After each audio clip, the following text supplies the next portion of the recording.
Je vous souhaite la bienvenue sur cette série balado qui s'appelle « La personne au cœur de l'oubli ». Je m'appelle Mélissa Dion-Deslandes et j'ai le plaisir, en compagnie de la bienveillante équipe de la Société Alzheimer de Brome-Missisquoi et Haute-Yamaska, de vous en faire connaître davantage sur les maladies neurocognitives, l'Alzheimer et sur les transformations qu'amènent ces maladies dans votre quotidien. La communication, c'est important dans toutes les sphères de notre vie et encore plus quand on est une personne proche aidante. Adaptation, la clé pour mieux communiquer. On s'entretient avec Roxane Otis et Maëlys Pivin. Trop de stimulation, il y a trop de bruit ambiant, la personne, elle n'est pas concentrée, elle n'est pas disponible. Ça donne rien d'essayer d'intervenir, de parler avec quelqu'un qui n'est pas disponible. Ça aussi, ça fait partie d'adapter sa communication, là. La Société Alzheimer de Brome-Missisquoi et Haute-Yamaska vous présente le balado « La personne au cœur de l'oubli ». Merci beaucoup, Roxane et Maëlys, d'être avec nous pour parler de la communication, qui est vraiment une chose vraiment importante avec des gens, justement, qui ont des troubles cognitifs ou encore qui sont atteints de la maladie d'Alzheimer.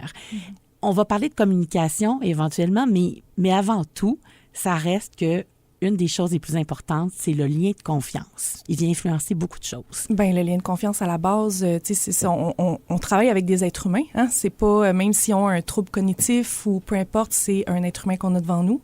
Et puis, le lien de confiance, quand on réussit vraiment à bien le bâtir, bien, ça nous donne accès à la vraie personne qu'on a devant nous. Donc, au niveau de la communication qui est adaptée, justement, bien, on est capable d'aller vraiment cibler les bonnes façons d'intervenir avec la personne pour qu'elle se sente bien, qu'elle se sente aimée, parce qu'on ne se le cachera pas qu'il y a de l'amour dans tout ça aussi, je pense, dans un lien de confiance, pour être disponible. Je veux dire, autant que nous, tu sais, quand on se sent aimé, quand on sent qu'on peut vraiment être qui on est avec la personne, bien, c'est facile. Je veux dire, on a vraiment accès à tout le beau de l'autre. Donc, nous, tout ce qu'on a à faire, c'est de l'utiliser puis justement d'adapter notre communication pour qu'ils comprennent bien, parce qu'il faut quand même penser que oui, c'est un être humain avec des troubles cognitifs aussi. Absolument. Donc, veut pas, les troubles cognitifs vont amener des fois certaines complications au niveau de la communication avec eux.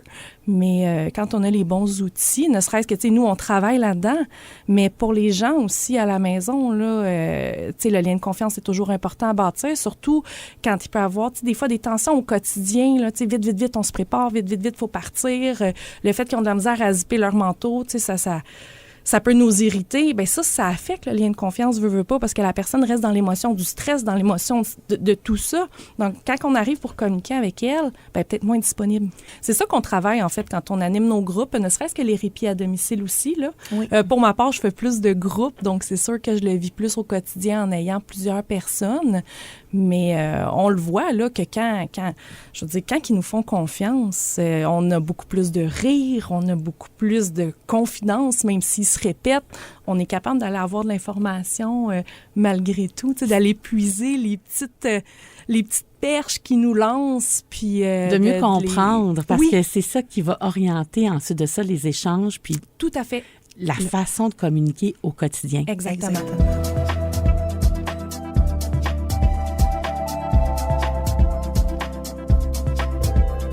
Roxane, Maëlys, parlez-moi de cette façon d'adapter notre langage pour les personnes qui sont atteintes d'Alzheimer ou de troubles neurocognitifs. On a quand même quelque chose à adapter pour un maximum de communication. Est-ce qu'on connaît la communication évidemment verbale, mais je pense que dans ce cas-ci, le non-verbal aussi prend tout son sens. Oui, exactement. En fait, il y a 7% c'est verbal. Et le reste, c'est non-verbal. Quand même? Oui. Je vais vous donner un exemple. On a un participant, en fait, qu'il tape de temps en temps sur la table. Oui. Et là, ça veut dire qu'il devient impatient. Ça, c'est du non-verbal, il faut le décoder. C'est le non-verbal, effectivement. Oui. Alors, c'est beaucoup d'observation. Quand on communique avec les gens qui ont un trouble neurocognitif, tu sais, nous, quand on anime les groupes, il y a toujours une collation en après-midi, dans l'avant-midi, là, dépendamment de la cédule. Et puis, à un moment donné, on a tellement ri. Ben, tu sais, l'humour aussi fait partie de la communication. Absolument. Et puis, on avait un yogourt, hein, je pense que c'était, on avait framboise, puis Roxane, vanille, je sais plus trop. Oui. Puis, on a faut présenter des choix. Ah oui? Hein? Oui, toujours. Parce qu'ils choisissent jamais. Tu sais, dans le quotidien, malheureusement, comme les choix, c'est difficile. C'est encore important, les choix. Ben oui. Parce que c'est des personnes qui sont quand même, ils ont une autonomie. Un pouvoir de décision. Absolument. C'est un pouvoir qu'on a sur soi-même. Tu sais, Oui. quand tu prends plus de décision, tout le monde prend les décisions pour toi. C'est comme si tu n'existes plus à part entière, tu sais.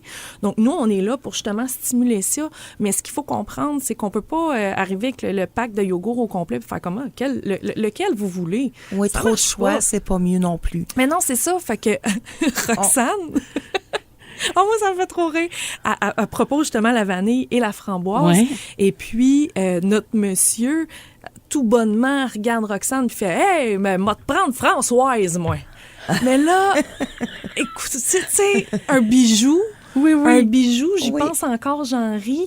Mais c'est sûr qu'au niveau du langage aussi, les gens qui sont atteints d'un trouble cognitif, les mots qu'ils disent peuvent ne pas être les bons. Tu sais, mettons, c'est son fils, ben, elle peut l'appeler son mari, mais elle voulait dire son fils, mais le Oui. mot qui sort, c'est pas le même. Donc, c'est un peu ce qui est arrivé là. Mais Roxane, sa réaction, tu sais, les réactions qu'on a face aux situations oui. aussi. Donc là, on a le choix. Après ça, on a Françoise qui se présente à nous. On les met pas en échec. On Tu sais, les comme met pas en quand il y a- échec, non. Si on prend l'exemple de Françoise, tu sais, t'as pas fait comme « Ah ben non, c'est C'est framboise. framboise. Oui, oui. Non, on va pas là. Non. Je veux dire, on rit, puis on dit « Pas de problème, je vais vous servir Françoise sur un plateau d'argent. Ben Tu sais, puis là, oui. le monsieur, lui, dans le fond, qu'est-ce qu'il fait? Ben, il se met à rire. Il rit. Oui. La fameuse confiance mémoire est émotive, là. on sait qu'on en parle là, avec l'Alzheimer, mais la confiance est là. Puis il a fait le rire sentiment les de gens bonheur, de bonheur. Puis il a pris une décision. Exactement. Ah, wow, On j'aime s'entend-tu qu'on a ça. le summum, là, je veux dire. Absolument. C'est la réalisation de soi, malgré le fait qu'ils ont un trouble cognitif.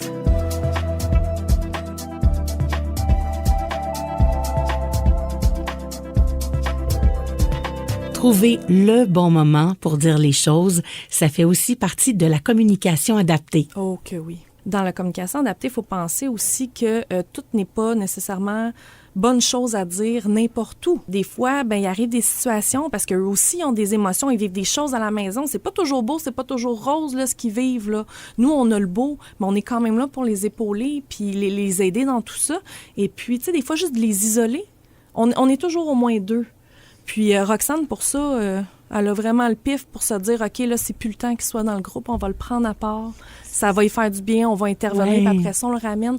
Donc ça aussi, c'est une façon d'adapter. Tu sais, ton proche aidant qui est dans un magasin, mais c'est pas le temps là.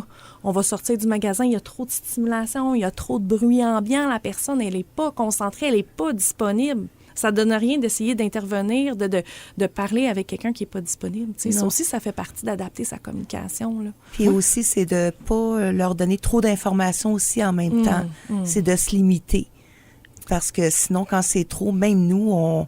Oui. Trop de mots, mais dans Trop le de fond, mots, c'est ouais, de- c'est ça. c'est de cibler les bons mots, Exactement. faire des phrases courtes. C'est un art, ça. Des fois, dans notre tête, c'est plus compliqué. Oui, oui. Puis, ben, ça demande un peu plus d'effort pour s'adapter. Parce que là-dedans, j'entends beaucoup, vous le vivez vraiment dans votre quotidien, Oui. mais quelqu'un qui devient un proche aidant, non, c'est pas pareil. il y a quand même cette étape-là Oui. d'apprendre, communiquer d'une autre façon, parce que on était en relation avant avec cette personne-là d'une certaine manière. Exactement. J'ai envie de te ramener au lien de confiance qui change, qui évolue, qui n'est pas le même, tu sais, qui avait un lien de confiance avant, mais là, avec la maladie, ça amène d'autres choses, donc qui est à modifier. Et j'oserais aussi faire une petite partie sur le lien de confiance que le proche aidant doit reprendre confiance en lui aussi. Exactement. Hein? Et non, Oui. tu sais, parce que c'est pas évident, là, c'est des grosses émotions. Donc, tu sais, de se dire, écoute, moi, je suis capable de lui offrir deux choix. Je suis capable d'être à l'écoute de la personne pour être disponible, tu sais, puis essayer vraiment de choisir le bon moment, les bons mots. Tout ça, ça s'apprend. Mhm. En Donc, prenant soin de nous aussi. Oui, bien Oui, là, ça, très c'est la important. base. C'est la base pour nous aussi. C'est la base, en fait, pour tout être humain, tant qu'à moi, de prendre soin de soi, oui. Wow, merci. Merci de nous amener sur cette piste-là, parce que ça vient changer quand même le quotidien. Oui. Puis, on a des avantages à aller vers tout ça. Oui, Quand oui, même, il oui, faut savoir que cette communication-là apporte énormément, je pense, de part et d'autre, autant à la personne atteinte qu'à la famille, qu'au proche aidant, Tout à puis fait. même à vous, comme organisation À nous. qui est là pour soutenir. Oui, parce qu'on le fait avec notre cœur, puis on prend vraiment nos participants à cœur. Merci à Roxane et Maëlys pour leur partage dynamique et leur bienveillance. Elles font toutes deux partie de cette belle équipe de la Société Alzheimer Brome-Missisquoi Haute-Yamaska. Dans le prochain épisode, devenir proche aidant, ça s'apprend. Venez vous asseoir, qu'est-ce que je peux faire pour vous? Puis c'est l'abandon. Je vous raconte ça, puis je pourrais pleurer comme au premier jour. La personne au cœur de l'oubli, une présentation de la Société Alzheimer de Brome-Missisquoi et Haute-Yamaska, qui aide et soutient les personnes qui vivent avec un trouble neurocognitif et leurs proches. Malgré la maladie, il y a une personne. Ne l'oublions pas. Pour plus d'infos, contactez-nous au 450-777-3363 et au alzheimergrandbay.ca. La personne au cœur de l'oubli, une production M105.